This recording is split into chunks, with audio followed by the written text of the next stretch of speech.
राष्ट्रीय विधी सेवा प्राधिकरण आणि महाराष्ट्र राज्य विधी सेवा प्राधिकरण यांच्या सूचनेनुसार शनिवारी 13 डिसेंबरला देशातील सर्व जिल्हा आणि तालुका न्यायालयात लोक अदालतीचं आयोजन करण्यात आलंय। कोल्हापूर जिल्ह्यातील सर्व न्यायालयांमध्ये देखील 13 डिसेंबरला लोक अदालत होणार आहे।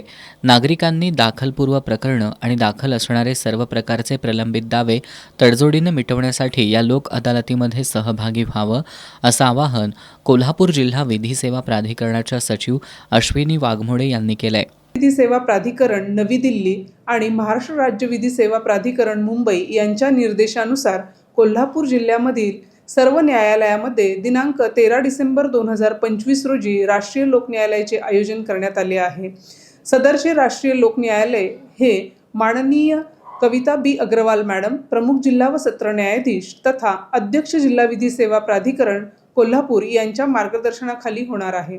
सदरच्या लोक न्यायालयामध्ये न्यायालयात प्रलंबित असलेली तडजोडीस पात्र दिवाणी व फौजदारी प्रकरणे, चलनक्षम दस्तऐवज 138ची प्रकरणे, भूसंपादनची प्रकरणे तसेच कौटुंबिक प्रकरणे, मोटार अपघात दावा प्रकरणे, दरखास्तीची प्रकरणे, बँकेशी संबंधित सर्व प्रकरणे, वाद, दाखलपूर्व प्रकरणांमध्ये टेलिफोन, मोबाईल कंपनी इत्यादी प्रकरणे तसेच महाराष्ट्र राज्य वितरण प्रकरणांची प्रकरणे, ग्रामपंचायतीची दाखलपूर्व प्रकरणे इत्यादी सर्व प्रकरणे लोक न्यायालयामध्ये ठेवण्यात येणार आहेत।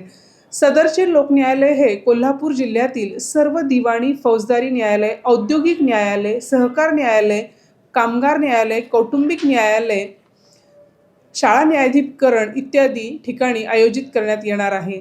तरी कोल्हापूर जिल्ह्यातील सर्व नागरिकांना त्यांचे जे काही दाखलपूर्व खटले प्रलंबित असतील तर त्यांनी ते सर्व प्रकरणे लोक न्यायालयाद्वारे आपापसात तडजोडीने निकाली काढावेत।